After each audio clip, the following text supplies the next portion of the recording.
নমস্কার, welcome to মুশকিল আসান। আমি doctor Kedar Ranjan Banerjee, consultant psychiatrist, national institute of behavioural sciences. আজকের গল্পটা খুব ইন্টারেস্টিং ইন দি সেন্স গল্পটার দু রকম মানে হয়, এবং আজকে আমি শুধু গল্পটাই বলবো। এবং আজকে যে শ্রোতারা আমার গল্পটা শুনছেন তারা আপনাদের মতো করে কমেন্ট বক্সে আপনারা কি ভাবলেন গল্পটা নিয়ে একটু যদি জানান খুব ভালো হয়। আসুন গল্পটা শুরু করি। এক চাষা ছিল, তার স্ত্রী এবং তার এক ছেলে। সুন্দর সংসার, সুখের সংসার, ছোট্ট সুন্দর বাড়ি, বাগান, কিছুটা জায়গা জমি, সেখানে চাষার ছেলে চাষ করত। একদিন চাষার ছেলে বাবা বলল, বাবা আমি সৈনিকে যোগদান করব, আমি যোদ্ধা হব। তখন ওর বাবা বোঝালো যে দেখ বাবু, তুই সারা জীবন চাষ করেছিস, তোর বাবা চাষ করেছে, তোর ঠাকুর দাদা চাষ করেছে, তুই তো কোনোদিন তলোয়ার ধরিস নি, তুই কেন এইসবে যাচ্ছিস বাবু? তাই চল না, আমরা বাপ বেটায় কি সুন্দর চাষ করছি, আমাদের সংসার তো সুখের সংসার। বলো না বাবা, আমি ফৌজিদের পোশাক পরবো, হাতে তরোয়াল থাকবে, সবাই আমাকে যোদ্ধা বলবে। তো বাবা কয়েকদিন বোঝাল, তারপর বলে ঠিক আছে তুই যা। বলো না, তুমি তাহলে আমাকে এখানে ওই যে ট্রেনিং ক্যাম্প করে, এখানে সৈন্য তৈরি করে, সেখানে তুমি আমার ভর্তি করে দাও। চাষা নিয়ে গেল ছেলেকে, ওখানে যে সেনাপতি আছে তার সঙ্গে আলাপ করলো, করে বললো আমার ছেলে সৈন্য হতে চায়, আপনার এখানে ভর্তি হতে চায়। সেনাপতি ওকে দেখেই বললো, বাবা তুমি তো এই লাইনে নও, তুমি যোদ্ধা হতে পারবে না,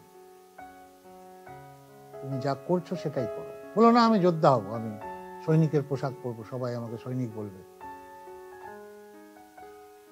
বাবাও কাকুতি মিনতি করলো সেনাপতির কাছে, বললো নিয়ে নিন। বলে ঠিক আছে যাও, নিয়ে নিচ্ছি। বলে সে ভর্তি হলো।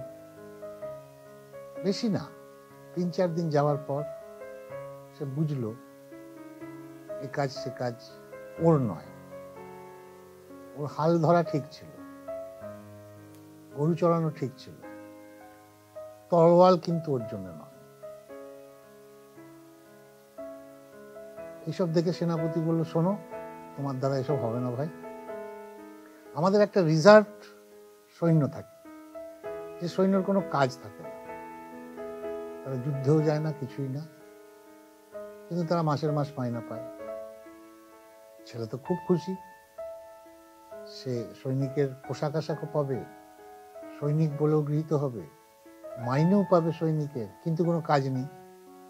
ও তো খুব খুশি, বললো ঠিক আছে। আর মনে মনে ভগবানকে নমস্কার জানালো, ভগবান তুমি আমার কথা শুনে, এর চেয়ে ভালো কাজ আর কি হতে পারে। ভালো রিজার্ভে ঢুকে গেল। মাস যায়, বছর যায়, কয়েক বছর যায়, ধীরে ধীরে বয়স বাড়তে লাগে। একদিন সত্যি খুব বড় যুদ্ধ লাগলো ওই রাজ্যে, এবং তখন রিজার্ভ ফোর্স যারা ছিল তাদেরকেও নামাতে বাধ্য হলো সেনাপতি। এবার এ তো এত বছর ধরে খেয়েছে আর ঘুমিয়েছে, হাতে তলোয়ার ধরেনি, এবং এবার ফিল্ডে গিয়ে দেখে যে কিছুই পাচ্ছে না, কোনো রণকৌশল জানে না, আর সেই বীরত্ব নেই, কারেজ নেই।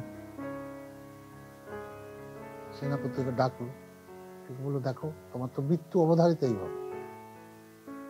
বললো হ্যাঁ সেনাপতি, আমি তো বুঝতে পারছি, আমার তো কিছু করণীয় নেই, এখনো যুদ্ধে তো আমাকে যেতেই হবে। বলে তুমি কাজ করো, রাজ দরবারে আমি তোমাকে পাহারাদার হিসেবে লাগিয়ে দিচ্ছি, তাহলে তোমাকে আর যেতে হবে না যুদ্ধে। সে তো মহা খুশি, সে তো আরো আরামের চাকরি, রাজ দরবারে আমি সারাদিন বসে থাকবো বা দাঁড়িয়ে থাকবো, আমার কোনো টেনশন নেই, কোনো যুদ্ধ ঝামেলা নেই। বললো ঠিক আছে সেনাপতি, আমি ওখানেই কাজ করবো, নিয়ে রাজ দরবারে কাজ করবো। রাজ দরবারে ওর কাজ হচ্ছে একটা বল্লম নিয়ে দাঁড়িয়ে থাকা, মাঝে মাঝে বসা, আবার দাঁড়িয়ে থাকা, 12 ঘন্টা ডিউটি, কিন্তু কোনো টেনশন নেই, কোনো ঝামেলা নেই, মাস গেলে মাইনে আর জওয়ানের পোশাক। ও তো খুব খুশি, এখানেও মাস যায়, বছর যায়, ধীরে ধীরে বয়স বাড়তে শুরু করে এবং যে জোয়ান যুবকটা ভর্তি হয়েছিল সে কিন্তু বার্ধক্যর শেষ দিকে, বেশ বয়স্ক। তো একদিন শীতকালের সন্ধ্যেবেলা